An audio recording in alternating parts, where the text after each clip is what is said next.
ready, Andy? Yep. All right. We'll go ahead and call the meeting to order. Please rise for the Pledge of Allegiance.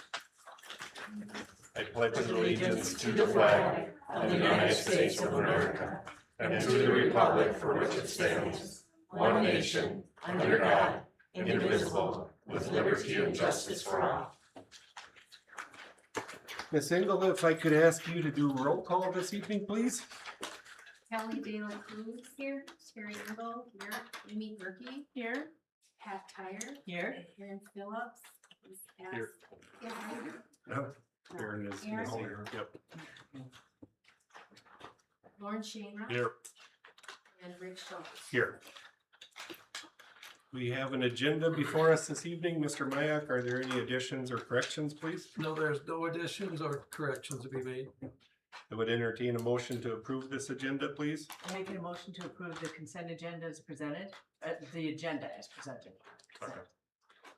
Motion to approve the agenda as presented made by Ms. Tyre, seconded by Mr. Schoenrock. All in favor say aye. Aye. Opposed? Motion carries. Want to start by welcoming everyone here this evening. Appreciate you taking your time out of your busy schedules this evening to join us, and hopefully you find it to be worthwhile, get some accurate information. And with that, we have 3 speakers that have registered to visit with us this evening. I just want to go over a little bit of the technicalities on that. I will recognize each speaker. I'll call upon them individually. Each speaker we ask to give the name, address, and the topic to be addressed. And we would also limit that to 5 minutes per speaker. The one thing we want to kind of avoid, and we have plenty of time, we'll take the time needed, but if it gets repetitive of what someone else has covered, we may move you along in respect of time for everyone here this evening. But with that, we will start with Nicole and David Chickus. Welcome to the meeting, and please come forward, share your thoughts. Good evening. Thank you. So we are Dave and Nikki Chickus, parents of Owen and Landon. Our boys are in Bridges and 2nd grade at NRHEG. We live in the USD school district, but chose to open enroll our children to NRHEG. Determining where our kids went to school was not an easy decision for us. USD has a lot of great features. They have a newer school. It's easily accessible. It's a single school location, and Wells is closer to our home than Ellendale is. As we look through the staff directories for each school and recognize all of the familiar faces at NRHEG, we were reminded of how important the community is. Community is knowing who is taking care of your children, providing for their education, and ensuring their safety. Owen started preschool and school-age child care at age 4. For anyone who has ever been a parent, you know how terrifying that can be to send your little child off to school for the first time. Owen has significant medical, developmental, and physical complexities, which amplified our worry as parents. However, we were fortunate to have Macy Whiteside and her team sit down with us before the school year began to go over Owen's needs and to ensure that he was well cared for and had the best start of his education. He was paired up with Lexi Hodab as his one-on-one para, and she has taken exceptional care for him from day 1. Now in 2nd grade, Owen has been fortunate enough to have several wonderful paraprofessionals helping him with his daily needs and supporting his learning, including Lexi, Stacy Hutchins, Chelsea Johnson, Sheena Olson, and Lauren Harrelson. These paraprofessionals are more than just school staff to us. They become a close-knit support system that goes above and beyond for our children. Some examples, as I previously said, Lexi's helped Owen from the beginning and knows that he's often more capable than he lets on with his teachers. She continuously finds ways to encourage him to perform his best academically. Stacy safely drives our kids, both Owen and Landon, to and from school daily. She knows that Landon and Owen love Christmas, and she made sure that the wheelchair van was decked out with Christmas decor during the holiday season to make their school days brighter. Chelsea routinely asks us for tips on how to help Owen with transitions in and out of his wheelchair, how to best support his efforts in learning to crawl, and ways to encourage him using his gait trainer at school because she knows one of our highest priority goals is to get Owen walking independently. Sheena often helps Owen at SAC during the summer months. She finds fun and engaging ways to help him work on his academics over the summer to ensure that he retains the things that he learns during the school year. And Mr. Lauren, he has a quick wit and a love for talking all things farming with Owen. And I actually have an email from the physical therapist that comes to school that works with Owen. And it's specifically about Mr. Lauren. And she said, I just wanted to say that I truly had the best time seeing Owen and Fida today with Mr. Lauren. Mr. Lauren made sure that Owen was engaged in the activity and was having the time of his life doing the same things his peers were doing. I've never heard him laugh so hard.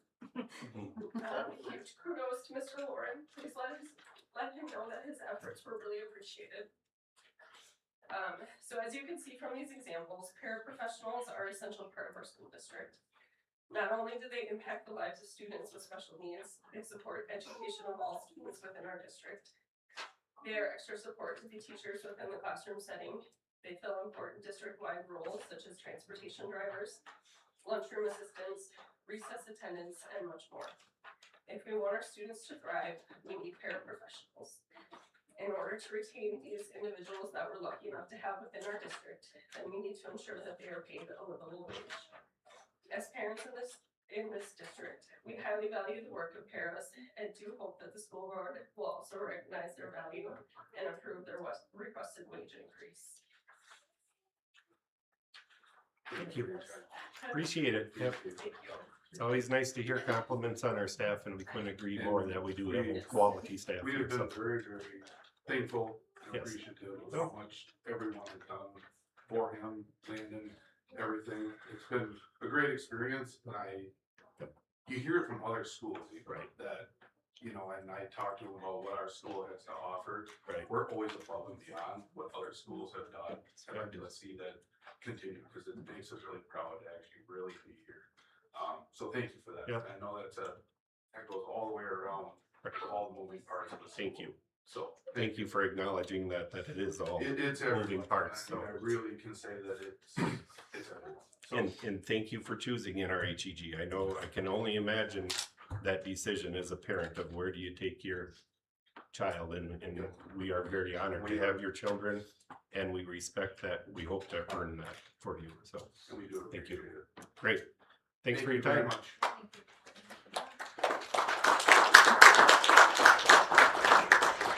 Next up is Miss Jenny Bunn, please. Welcome, Jenny. Thanks for joining us. I'm Jenny Bunn, I'm a fourth grade teacher.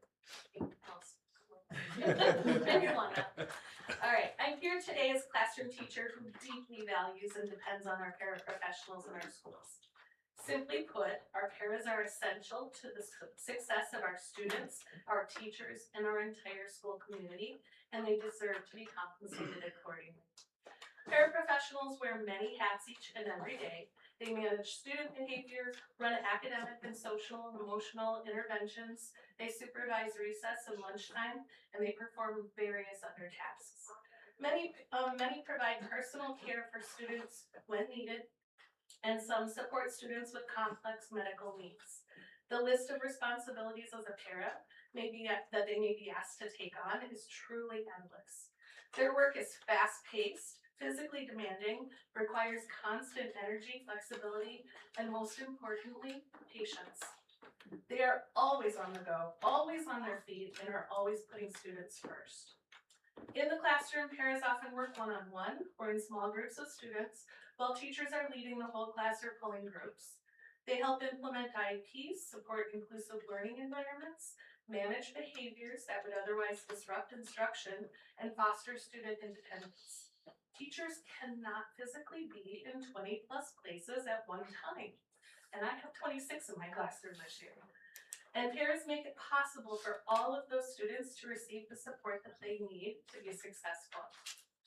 Ask any teacher what it is like on a day when their para is gone or unavailable, and that answer I probably can't say, but would be the same, that instruction suffers. While teachers do their best to make do on those days, everyone, students, teachers, and the learning environment as a whole, benefits tremendously when another trained, caring adult is in the room. I can express my endless gratitude to our parents, but appreciation does not pay the bills. Our paraprofessionals are underpaid, undervalued by our district, and despite their training and their specialized skills and critical role in student success. This leads to high turnover, staffing shortages, and financial stress for individuals who are doing some of the most important work in our schools. Higher pay is not just about recognition, it's about retention and sustainability and fairness. Competitive compensation would help ensure a livable wage and acknowledge the vital contributions that parents make every single day. Investing in our paraprofessionals is an investment in our students, and it's the quality of education that we offer at NRHEG. We can't take that away. I strongly urge you to consider a meaningful raise for our paraprofessionals. They are not optional support staff. They are vital members of our educational team, and our schools simply could not function without them. So thank you for your time, your consideration, and your continued support of our students and our staff. As I should. Thank you. Thank you, Ms. Bud. And last but not least, Miss Mary Ann Schley, welcome.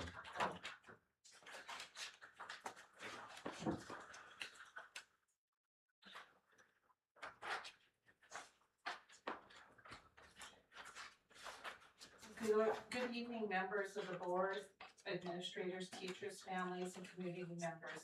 Thank you for giving me the opportunity to speak tonight.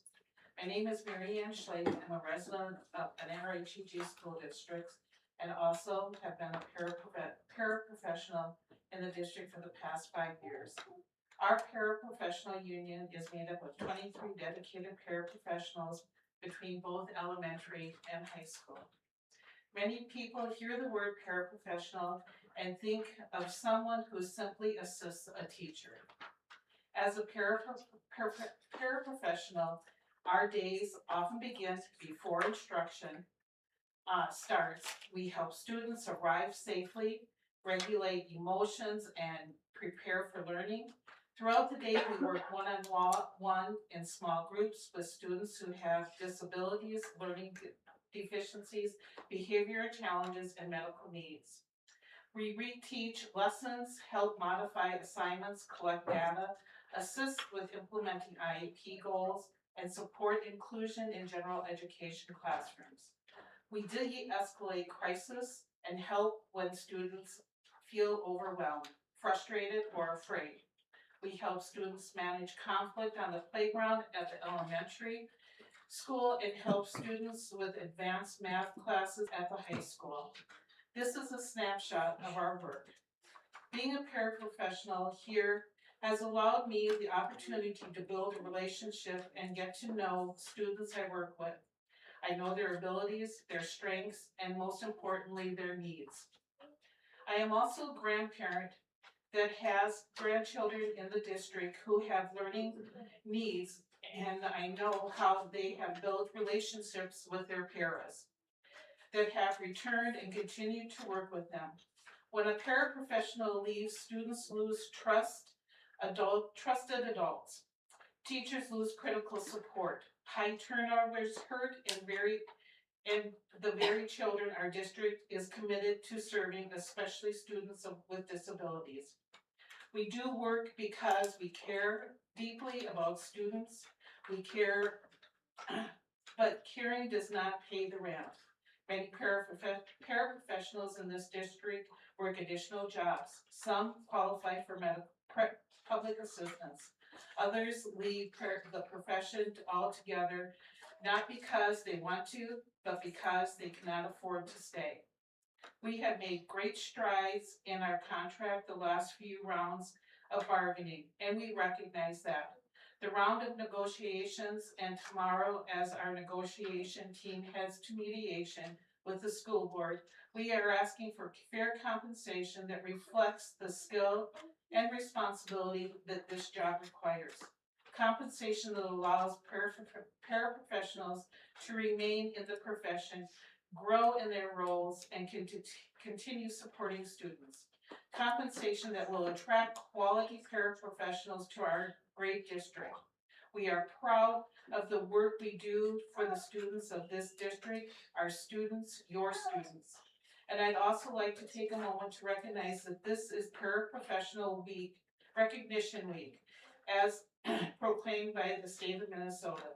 So when you see your paraprofessionals this week, tell them thanks and thank them and recognize them. Thank you Thank you. and Miss. have a good evening. Thank you.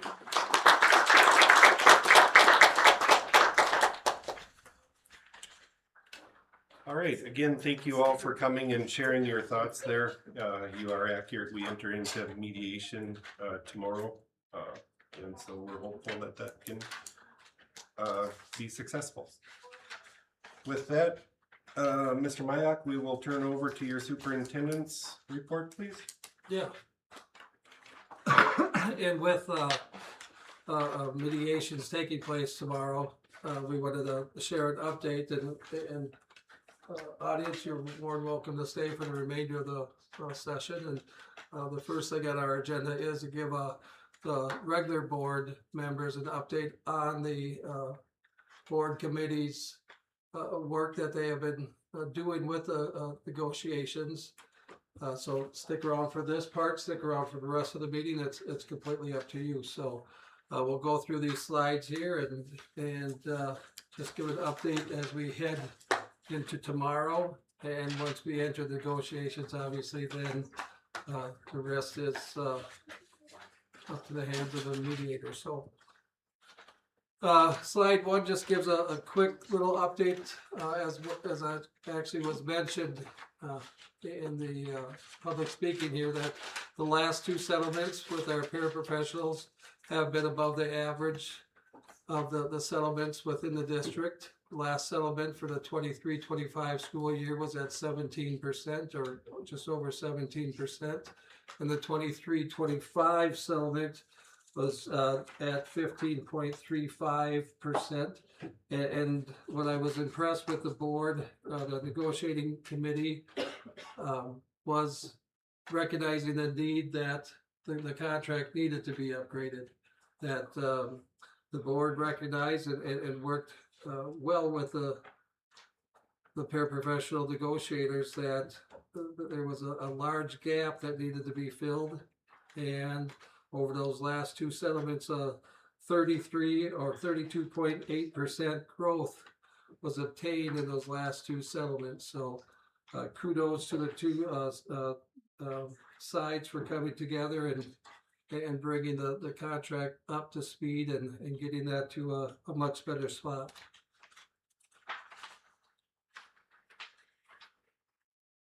Your board committee had a couple initial meetings where we set some groundwork with the para negotiators. The first couple of meetings really just kind of set the groundwork, talk about some language, and then the contract financials are discussed. The para union came in with an initial proposal of 16.16%, which included a salary increase, and it also included some language proposals. The district then countered at our next meeting with 8.3%, or roughly $50,000 increase to the contract. The para union countered that with a 13.39% increase. Basically, they eliminated the contract language and were asking for $1.20 increase to the salary schedule. The board committee, the district decided that, or came back and said they're holding firm to the $50,000 increase, or roughly 8.3% increase. So for the last settlement at $81,000 compared to $50,000, obviously is about a $30,000 gap between the two sides. And actually go to the next slide, and we'll come back to this slide. I put some research into the starting salaries of the district, or districts within the Gopher Conference, as far as where the starting salary is for paraprofessionals that have settled or have offers on the table right now. And the range is anywhere from $15.93 an hour up to $18.25 an hour. You can see that the 75 cents an hour proposal that the district has with the pairs right now would put the starting salary at about $17.70 an hour, which is about third highest of the 8 reporting districts. The asterisk in the $18.07 column and the $17.13. Those are offers that are out there right now. In a later slide, you'll see that the 1807 is a 50-cent offer that one district has on the table, and the 1713 starting salary is a 43-cent offer that a district has out there. So that the 1770 proposal that is being offered right now by the district, the 75 cents an hour offer, has the district in the higher tier of the districts that are that go for conference districts that are reporting their information. Now go back to that second slide. And again, those 8 districts that have reported, 7 of the 8 reported their high, the top end of their scale. The one that hasn't reported their top end was the high, the $18.25 an hour for their starting. So assuming that they're keeping in line, they would probably be higher than the $24.48 mark. But the offer that NRHEG has right now at 75 cents an hour would put the top end of the pay scale at $22.95. And so if all 8 were out there, that would have us third of the 7 that did report. That has us the district at the ranking second highest.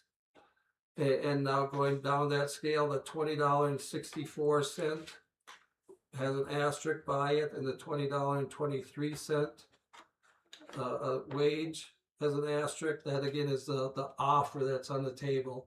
That's the 2064 is the 50-cent offer that's being made, and the 2023 is a 43-cent offer that is being made by a district. So again, those are some comparables that we have with other local districts, approximately our size and in our location, being within the Gopher Conference. Some other information that the committee is looking at on the next slide that the last that we heard of, or the last that we know, that the state is anticipating a $250 million in reductions to special education. Access and compensatory aid are 2 of the areas that they're looking at making reductions to districts across the state. So we anticipate that our district will see some sort of reductions this coming fiscal year. Another factor that the board committee is considering in their proposal is that at our organizational meeting earlier this year, there was some considerations to being talked about or discussed that our current policy right now states the top end of the policy to maintain our unreserved fund balance, general fund balance, to maintain between 22 and the top end at 28%. But with the rising cost of materials and services, that we would look at considering moving that up and maybe have that closer to 30%, maybe even higher than that. It's something that's going to be considered.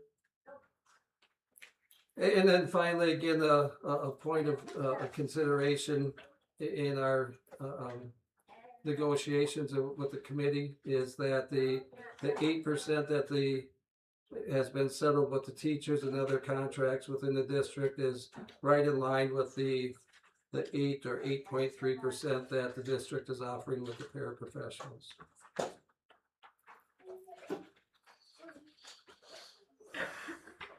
Just to remind the rest of the board here and conversations that I have with the committee, that last June that we did approve a deficit spending of over $400,000. And again, with an asterisk that $400,000 deficit spending was acknowledging and was done in consideration that we were awarded the access funds of $300,000, that would be recognized next school year, that access funds would be received starting fiscal year 27.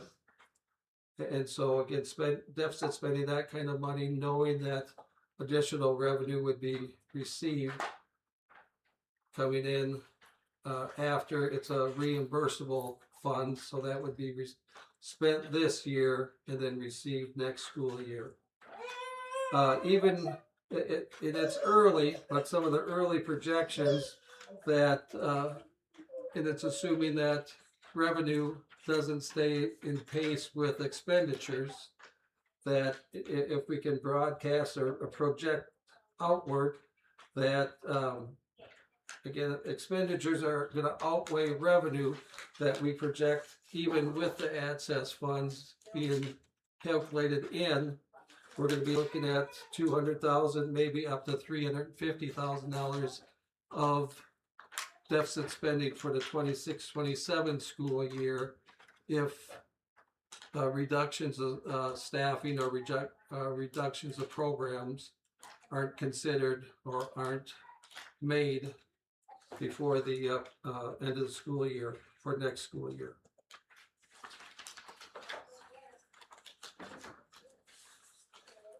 And then the last bit of information that factors into the committee's rationale and as we go through the process of negotiating, on those graphs of the starting salary and the top end of the salary, again, based on information that has been collected from Gopher Conference school districts, the offer of 75 cents an hour is very competitive compared to the offer that is either on the table or that has been settled by other districts within the conference. A 64-cent offer has been accepted, a 45-cent offer has been accepted, and then a 50-cent and a 43-cent offer is the offer on the table with two other districts within our conference. So altogether, that is the information that we have right now, and those are the bits of information that kind of go together as the committee weighs out all the different factors and makes a determination on coming together and trying to settle the contract. So tomorrow morning at 8 o'clock, we'll meet with the mediator and move forward. Thank you, Mr. Mayak. I would say, committee members, if there's additional information you want to add or share with your board members, this would be a time to do so. Well, and I'd just like to share with the board members and the other staff here, I appreciate you taking time out of your busy schedules, like I said earlier, of getting accurate information here. The one thing that I think needs to be brought to attention here for all of us is so many times in what we might say is difficult negotiation sessions, it equates back to we're not appreciated or we're not, no one knows the work we do. Those things we as a board have to remove from the negotiation process because we have a responsibility to keep our finances in order. And if we don't, we're going to have long-term effects there. So I would ask you to understand that as we negotiate. It doesn't mean we don't appreciate you. It doesn't mean that you're not respected. We heard from a family saying what a great staff we have. We think that from A to Z in this district. We expect it from A to Z. whether you're a bus driver, a cook, I'm gonna miss somebody when I start talking of the different groups. But each and every group and each and every employee is important to us. And that makes us the district that we are. So please don't relate discussions and working toward a contract as something that you're not appreciated as an employee, because nothing could be further from the truth. The other thing I will say is we have different groups throughout this district, and we do work extremely hard to keep these raises and these contracts in line with other groups. We explained why the paras were increased substantially the last two contracts. That bothered me as an individual of this board of why we were giving such a large percentage of increase to one group when we had other groups that were settling much less. And I know all the debate that that'll create when I say something like that, because I know there are different pay scales throughout this district. But it is something we take very seriously as a board, and we want to keep that uniformity across this district. So again, all employees are important and appreciated from this board. And we will work through this. We will get a fair agreement, and we will move forward, and we will request that you do a great job when that contract is in place, just like you're doing now without the contract. So let's keep that in mind as we work through this, and please get accurate information when you're making decisions on where we stand on this. One last thing, we'll move on. I promise to not take the whole night here, but the postcards, and I appreciate that. All of us received them as board members, and that's great. The one overwhelming word used was fair over and over from everyone. I think that's what the paras want. I think that's what the other staff want. That's what we want as a board. And we are working toward that. And I appreciate Mr. Mayak sharing the information justifying us being fair. So we'll move on. There's other business to take care of here, but thank you. This is a little bit of a challenging time to get to a contract settlement. We will get there. We're asking for the help of a mediator. That isn't a terrible word. That's what we want. I don't want you going into this tomorrow saying, this is awful, the sky is falling, the board is against us. Nothing is further from the truth. We are with you, we appreciate you, and we will work through this tomorrow and hopefully have a tentative agreement. And when that tentative agreement comes back to the paras for a vote, I would strongly encourage that would pass, because we've been down that road before too, and that is complicated also. But let's work for a settlement, and we're all on the same page. We want to move forward, and we want to be fair. So thank you again all for coming, and we're looking forward to a contract settlement here in the near future. So appreciate it. With that, Mike, we've got Yeah, next on the list here, I have Carrie Petzinger, will provide an update on a grant that she has submitted. welcome, Carrie. So that would be up to, Yes. It was stated that it's 8 o'clock tomorrow morning and we all have 9. Oh, So I'm sure. That's probably a good thing to tell me an hour before so that I'm there on time. I'm just Right. asking, the mediation contract thinks at 9 a.m. Sure. So I just want to double check here. Yeah, Before and I have 8 too also, so, I wasn't trying to. right.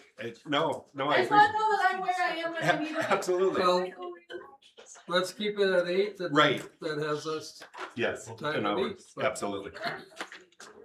We will, yeah, I guess we'll stay with the time that's on there. I have 8 Well, and maybe that's on our, the sheet, it's 9 o'clock. Okay.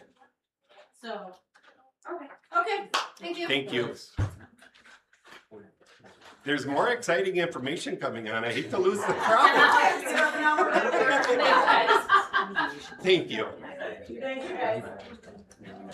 All right, well, I think most of it, all of you know me, but my name is Carrie Betzinger. I'm the district licensed school nurse. I just kind of wanted to come and touch base and talk about one of the projects that I've been working on, it's not really outside of the nursing thing. It goes along with the wellness committee that I'm on. So back last spring, SHIP, which stands for State Health Improvement, I think Partnership, is through, the public health. And we can kind of double dip because we can go to Steele and we can go to Wasika. But, this was through Steele County, so I meet with them quite frequently and we talked about, some grants that they had available. If you maybe recall, I've used a grant in the past to do a mother's room in both buildings. I've used the grant to fund, an after-school snack cart at the high school. I've used a grant to fund some athletic equipment for over here. We've used them for other things as well, outside of what I have, but, they came to me and said, you know, one of the things that they focus on is mental health, which we obviously all know is a huge thing right now.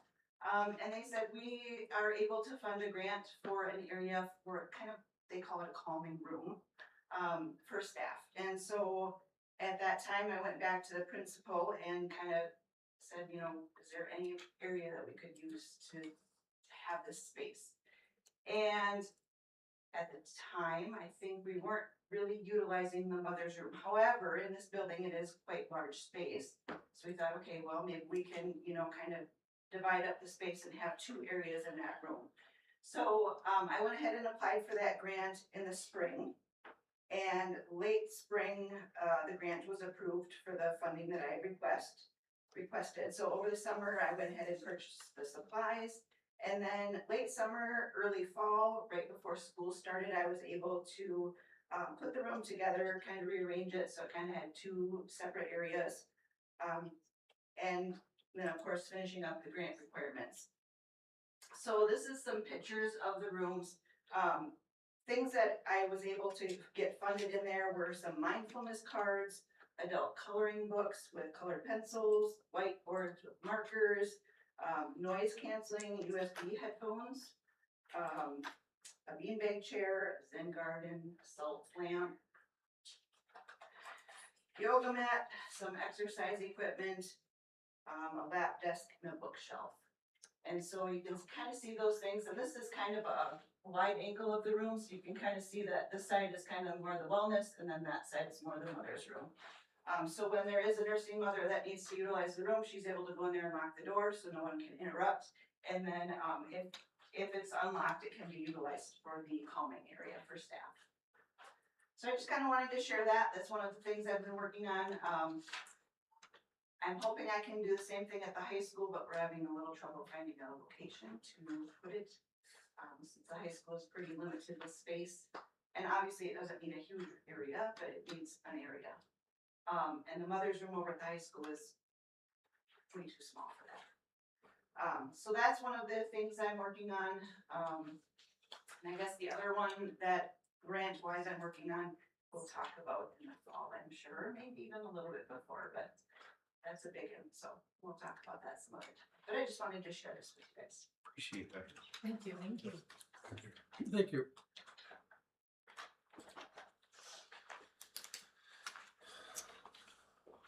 We could jump in with Dr. Meyer here and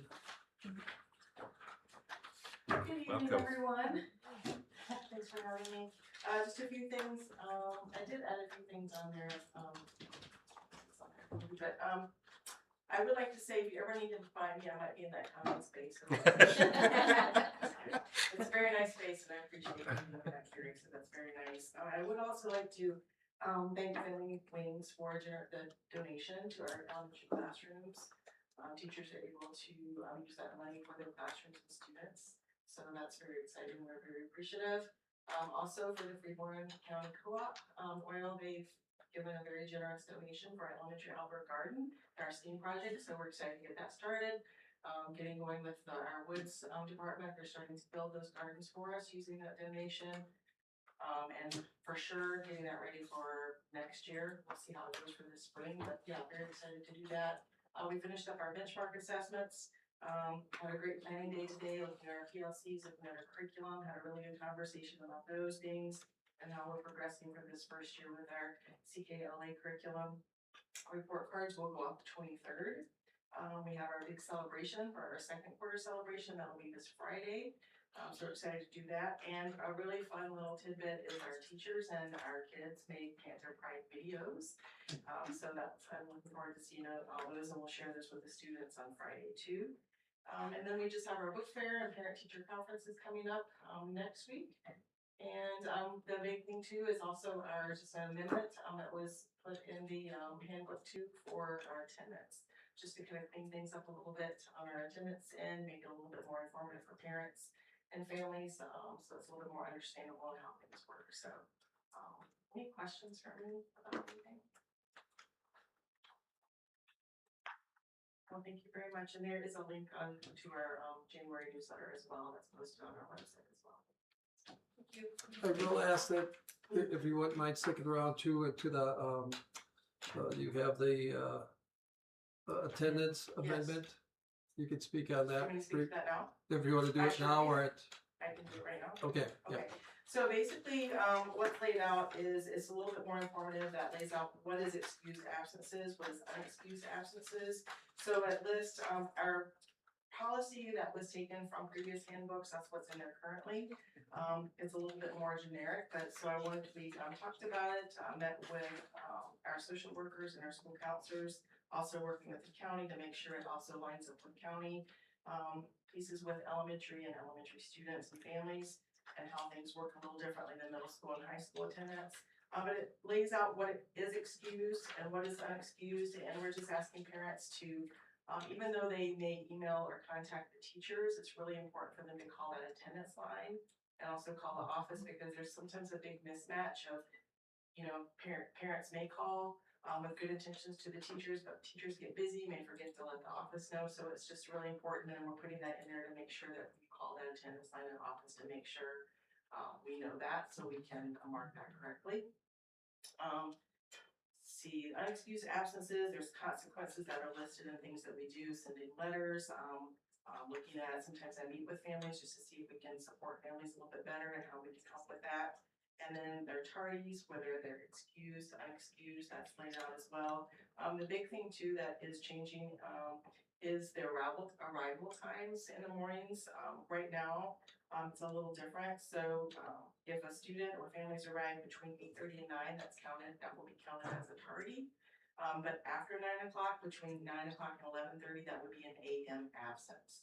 Right now, they can come in anytime, 10:30, 11, that's just counted as a tardy. Not always as an absence.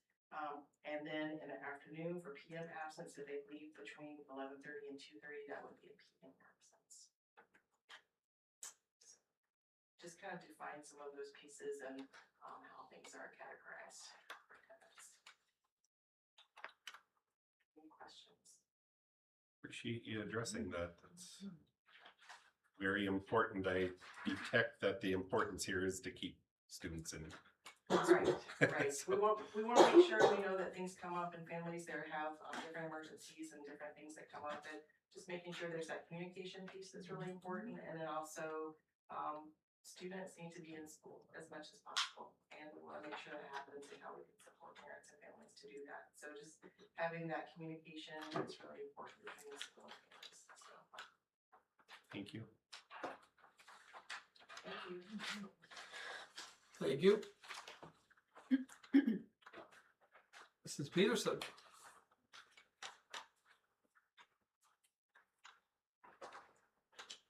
Hello. Good evening. In my teaching and learning world right now, benchmarking is, like winter benchmarking is just wrapped up with the elementary school, and band meetings are happening. So this is where we make changes, interventions. If they're making lots of progress, maybe they need less support. If they are showing a higher need and haven't had support before, then we can give them some support that they haven't had in the past. So we're right in the middle of it. We've got probably 3 data meetings under our belts. There's probably 3 more that need to happen. Today was a staff development day. Everyone was 4 hours in person. At the elementary, they had a follow-up training with their new curriculum and a little bit of PLC time.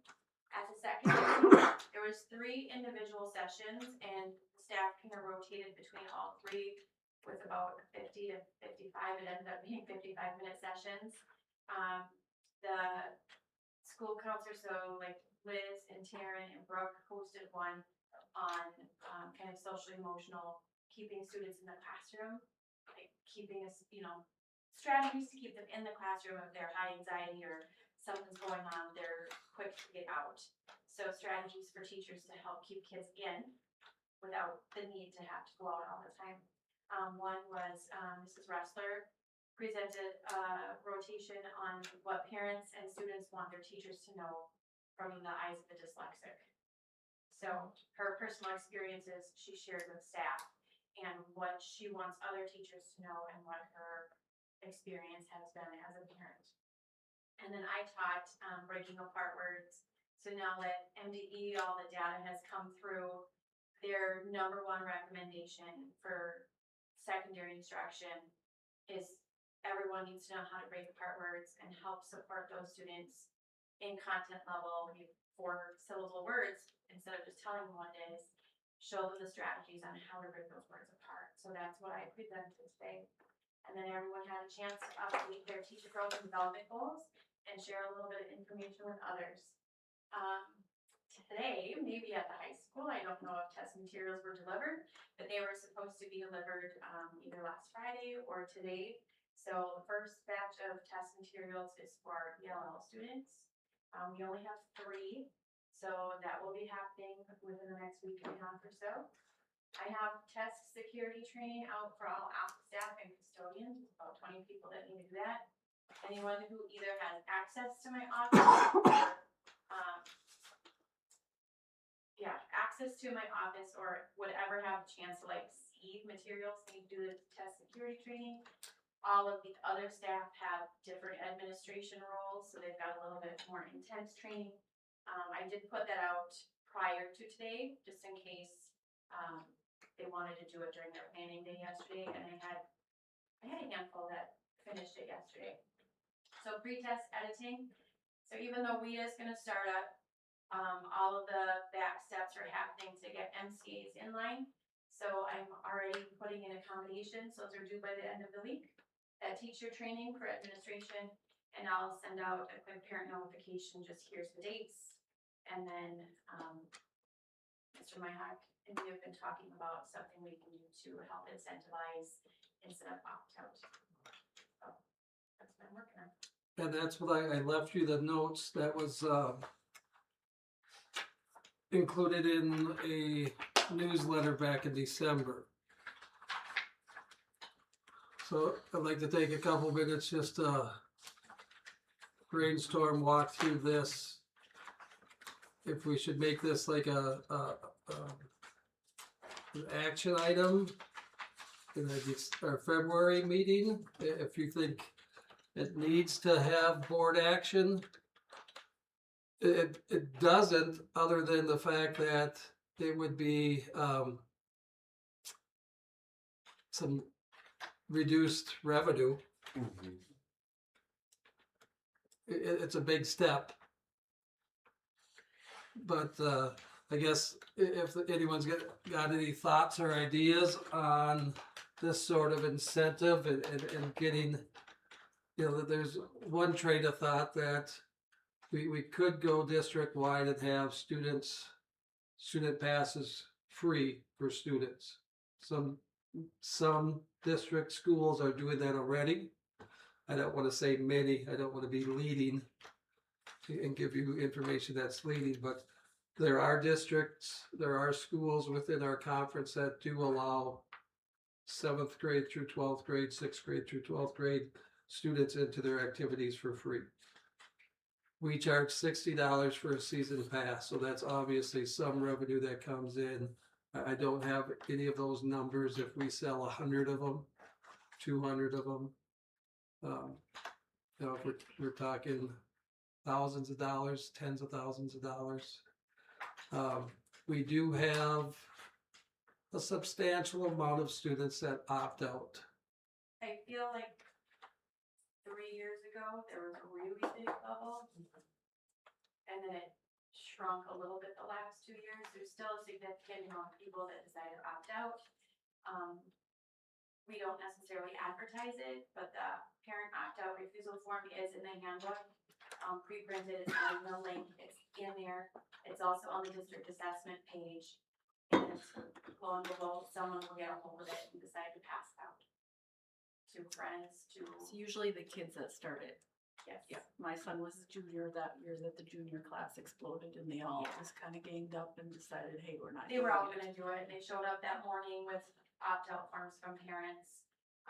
As a district, we can set a deadline, saying like if the test is on one day, let's say on a Tuesday, you have to have that form in by Friday, otherwise you're sitting through the test, but then you're fighting with kids who don't wanna sit there, they're just gonna click through it anyway, so I don't know what the benefit of that is. But trying to incentivize it a little bit, maybe at the completion of your MCA season, come and see me for an activity pass. Whether that's one test or you're an 8th grader and you have to take all 3 of them, congratulations. Thank you for taking the time to do that for our school. Here's something as a thank you. And students that opt out, they negatively affect our proficiency In scores. this, when you're on MDE and it's like the report card, our state report card, that is a negative. Do parents usually list a reason for opting out? Reviews. Okay, because as a parent, I can tell you that those tests are at grade level. And when you have a child who has special needs who's not at grade level, They're hard. that is hard and That is unfair. And then this is an equity issue. So we're offering you a Right. pass if you can, and that's right. If a child is not at grade level, you have given them something they cannot attain, and that's an equity issue. And so a No, lot of just at the parents, completion of it. huh? Just when it's done, whether you pass or not pass. Yeah, it's, Oh, she's here it said you above taking 40% proficiency. no, that's, Oh, that would be a separate Yeah, above and that's- beyond, maybe. yeah, just if they, That's a great. step one is if they do not opt out, if they take the test, Then this is a thank you, yes. yes. So it's not going as far as some districts do and say all students get a free pass. We'll say all students that take the test get a free pass. And then we might have a deeper conversation that say, okay, so now the parents will hopefully encourage your son or daughter to take the test. Now, how do we prevent C? Mhm. And now let's incentivize it. Let's talk about the equity part or the point that Kelly's bringing up. It's saying, okay, let's have some effort.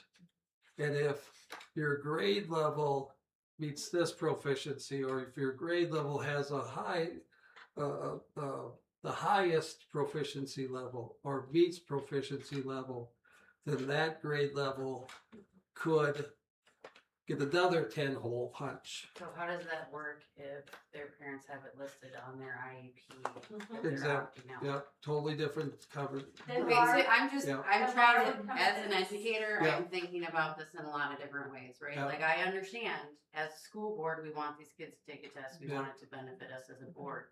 But I think we also need to consider the blanket that goes over Yeah. that. Who Yeah. are we not including in this? Yeah. And who are we potentially stirring a pot with? Yeah. That maybe this needs to be, Yep, IEP, I think I have that in there. IEPs, yep, totally different ballgame. You know, those rules trump everything else. Me and Laura have talked about how we still include that, like, in the moment, like if you're at an IEP meeting, yep, if we're gonna write in your IEP that this is not appropriate for your child, that person would still be able to get the pass. That is, Right. it's not like you said no, Mhm. because you just don't want to. You're saying no because that's totally not appropriate for your educational setting, and Laura will have a pass for that kid at that point. And if there's this large group, let's say there's 8th graders who, like, the group that, the grade level that gets the highest proficiency in their math, it would just be the kids that take the test, and everyone in that grade level would still benefit from that pass.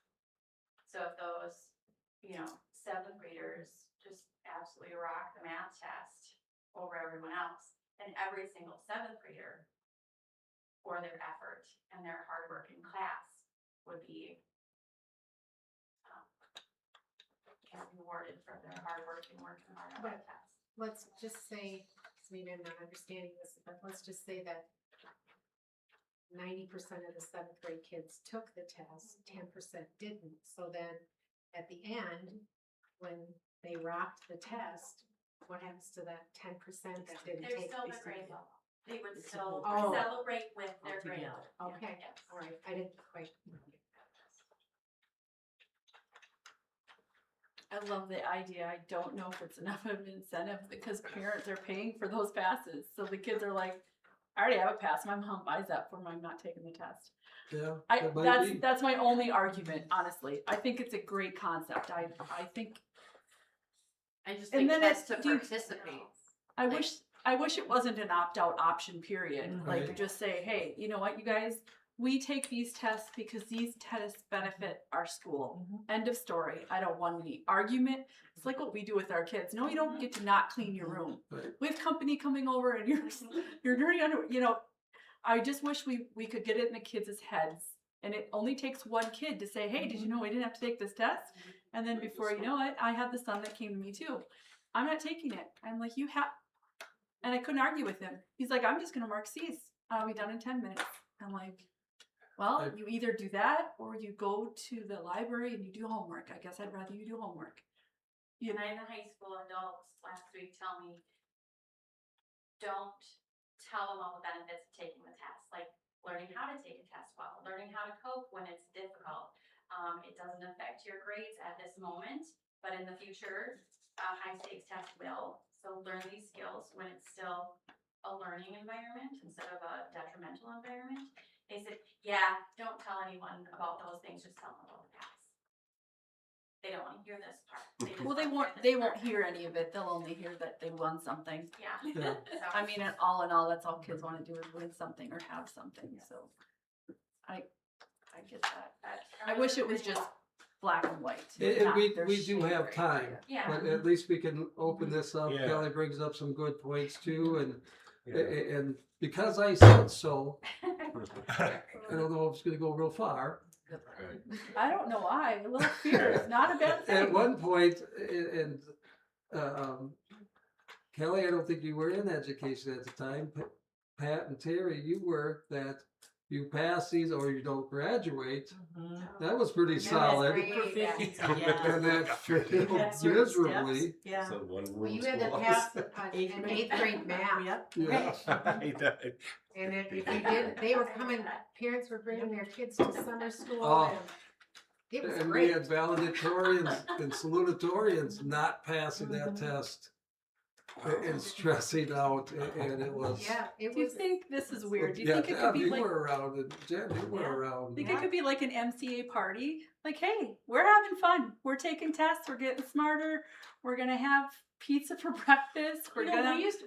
We did that. Remember our skit and everything we did to get the kids to rock the Yeah. test? Pizza for breakfast. Yeah, that fun was- and yeah. tests. Fun and tests. Oh, well, We did all sorts of stuff. I We don't had know. things going on every day to just get them in their head. Teachers that, and- maybe Admin worked very, very hard. Alright. Students did. maybe MCA test day. You get to wear your slippers to school and your pajamas and Yeah. You know, test and comfort. I think I it's don't know. great. I just think it's great that we're having this conversation. It'd be nice to involve, I think, a few more staff members Right. maybe, so it doesn't all fall on you or Banjo or something like that, because they They're gonna really know. did, they They're said gonna something know, else. and Yeah. what's gonna get the kids, they're gonna know. Like, I'm sorry, but I've been removed from the classroom, right? All I know is that I have a child with special needs, and so that affects them, and I know how that affects them. Right. But when it comes to the classroom space, Jenny, you're the expert of your classroom space. So we need to bring those voices into this communication. And so I think that it's important that we connect with the people who are in the room with them. You know, Mr. Sear would let such them. a big deal that it's so heavy. You know what, this is just like another screening, we're just gonna do it, let's check on our standards as a district. This shouldn't take 3 days, let's try to get it in 2, and if it takes you an extra day, that's not a big deal, you got time.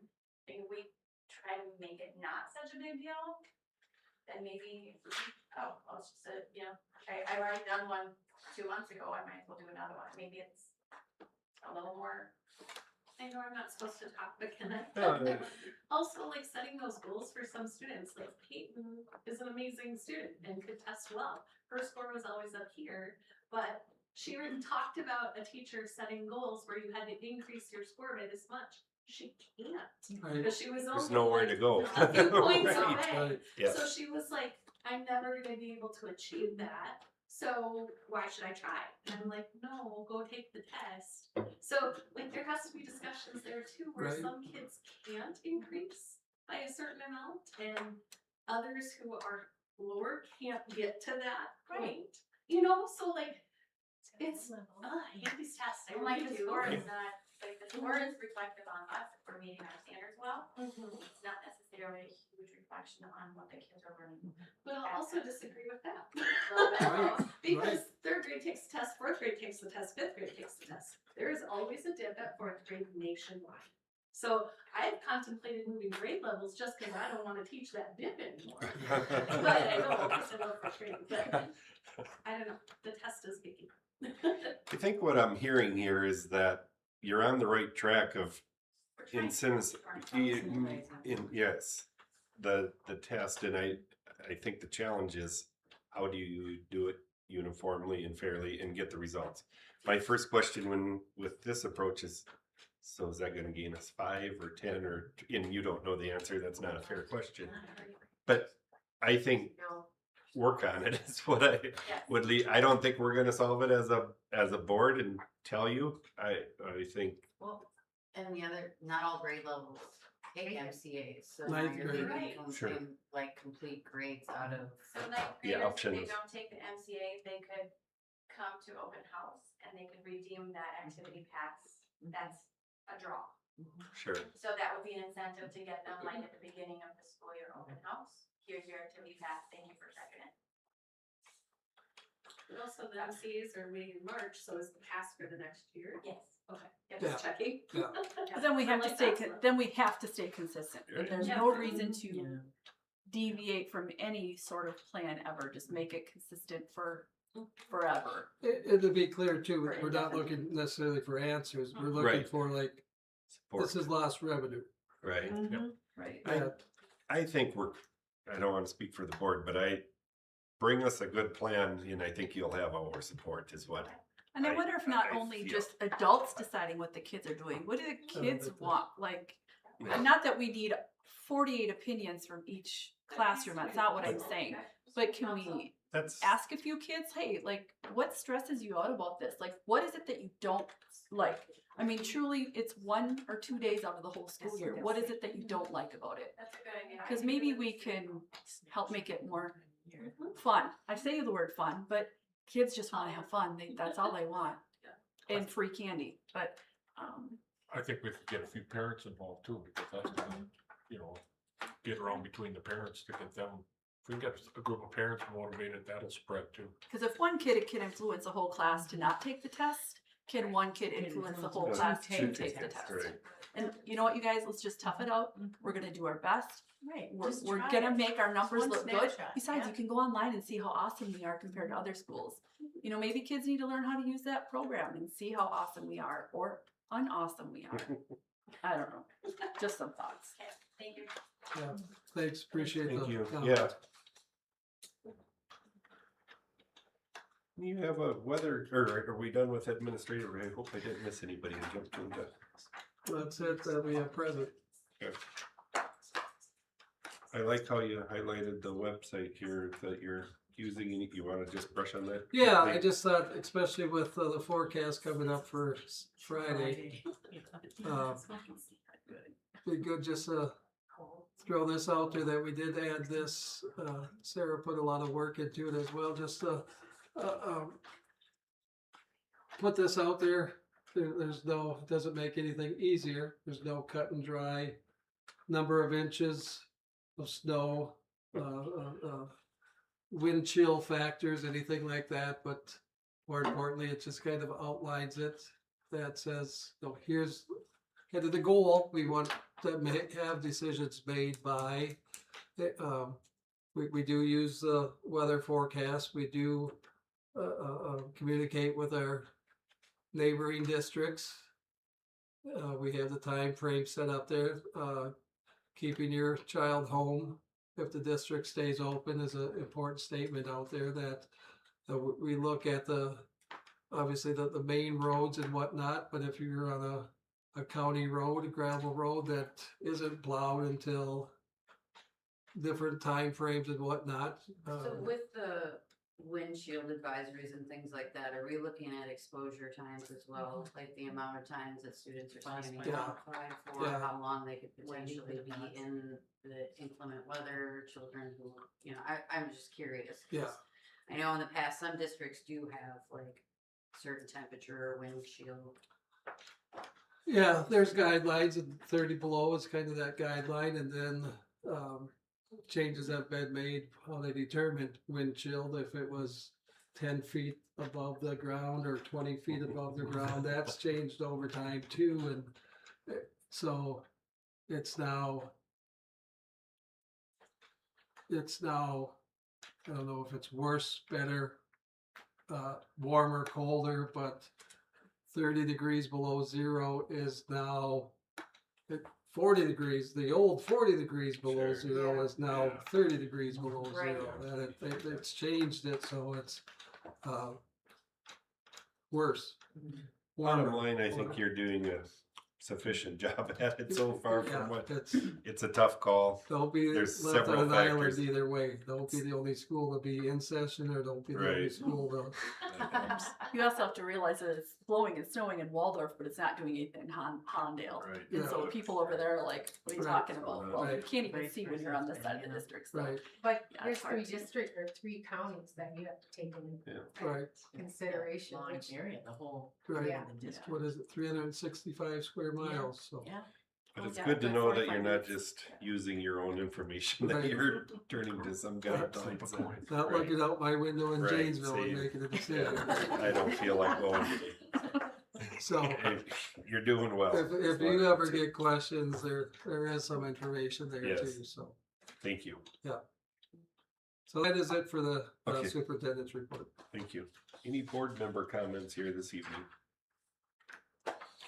If not, the next regular meeting is scheduled for February 17th at the Secondary Media Center at 6:30 PM. And as we all are aware, we do enter into mediation tomorrow, hopefully with a positive outcome to have a tentative agreement at the end of that. With that, we move. The email says anticipates a 9 AM start, so. Sure. She did send an email earlier today asking for special instructions on parking.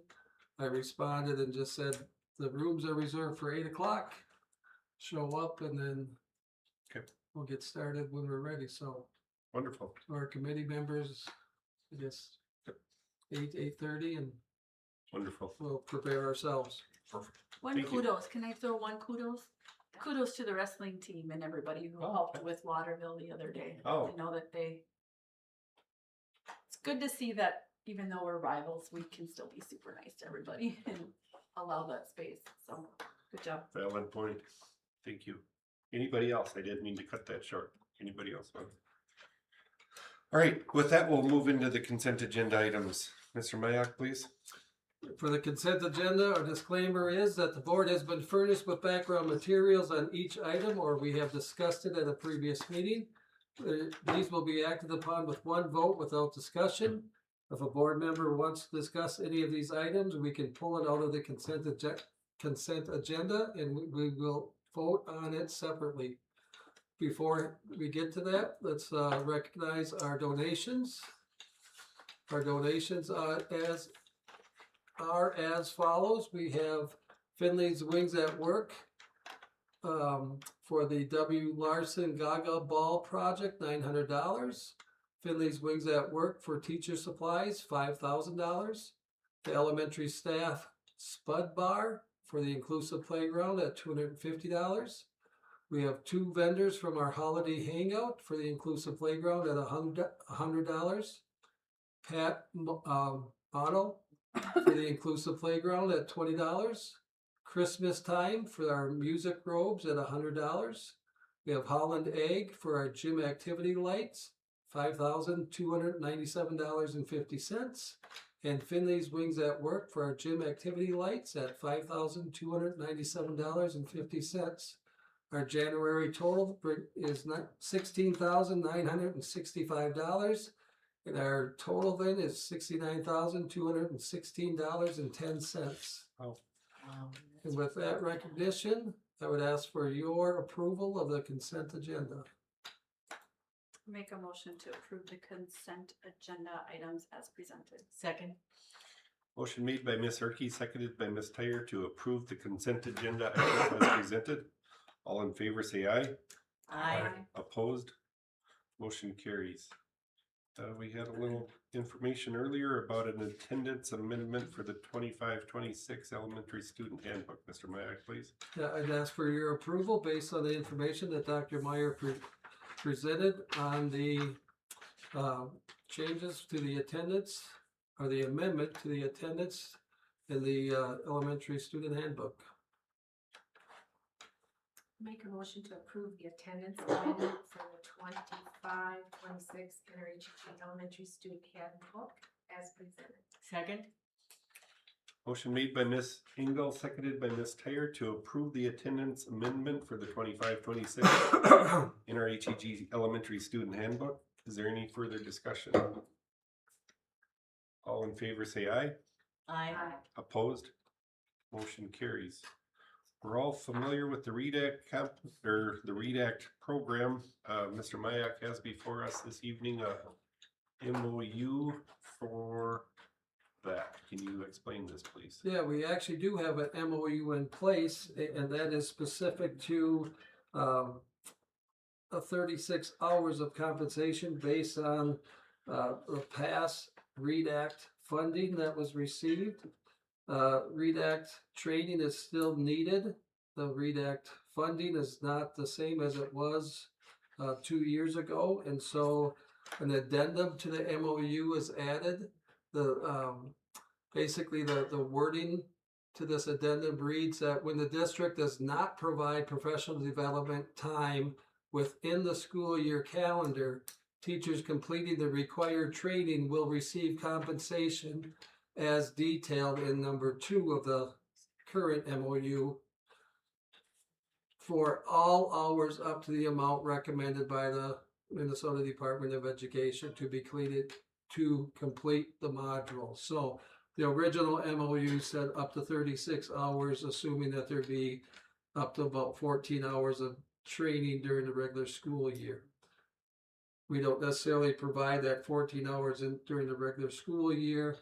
We will provide some hours during the regular school year, so this just clarifies that the compensation will be up to whatever MDE says minus the amount of hours that we have during the school year. So it cleans up the language a little bit based on how many hours that we provide during the school year. So less and less the first year. We had the entire elementary classroom teachers took it. Now we're down to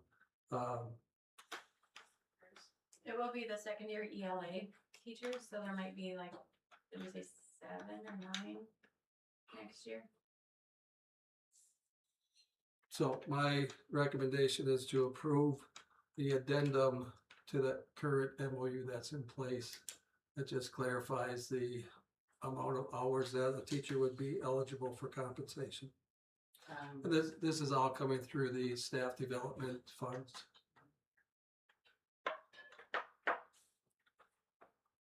I would move to approve the addendum as presented for the current MOU. Second. Motion made by Ms. De La Cruz, seconded by Ms. Erke to approve the MOU addendum for the READ Act compensation. Is there any further discussion? All in favor say aye. Aye. Opposed? Motion carries. And the last item of business this evening is the MnDOT Department of Transportation, the Highway 30 project in New Richland, I understand, correct? Yeah, so this is an item that we tabled at our December meeting. MnDOT did not have the paperwork completed, but we have this right to construct signed based on the original plans that were in place for the project. But now with the purchase of the Broadway property, MinDOT is looking to move the current entry point or driveway on 30. They're gonna move it slightly to the west. They're going to widen the entry point, the driveway.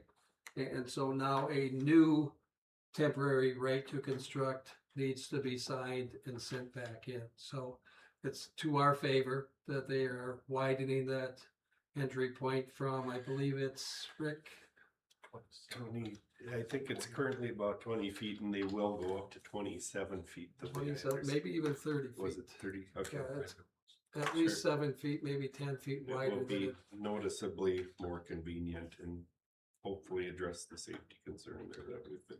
In a more convenient spot with the It'll line up better with our traffic flow out of the yes. traffic flow.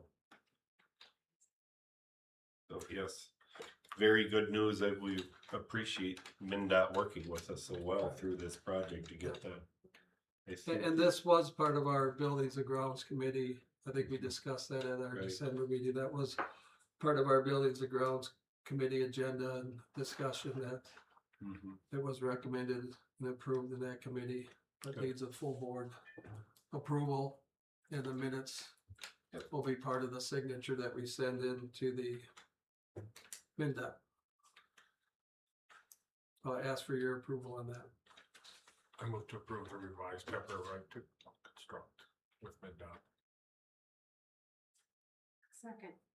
Motion made by Mr. Schoenrock, seconded by Ms. Engel to approve the revised temporary right to construct with the Minnesota Department of Transportation. Is there any further discussion? All in favor say aye. Opposed? Motion carries. I will add one more note in conjunction with this, that we did receive the one bid on the garage, and that was accepted, so that will be removed in the upcoming weeks. And this, then, the placement of this better suits, the moving of that driveway better suits for better flow in and out of the driveway, in and out of the parking lot as well. And so when we accepted, when you accepted the resolution for the removal of that, that gave authority to the superintendent, myself, to accept that bid and move forward with that. So that will be happening, like I said, within the next few weeks, and we'll have continued discussions on proceeding forward with the remaining property on that. Good. Remaining structure on that property. Takes time, but hopefully the end result is what we've all been looking for, and it looks like Absolutely. we're headed that direction, so it's great news. All right, that concludes our business for this evening. I would entertain a motion to adjourn. So move. Second. Motion made by Mr. Schoenrock, seconded by Ms. Erke to adjourn. All in favor, say aye. Aye. Opposed? Motion carries. We are adjourned. Thank you, everyone. Make sure I got it in before.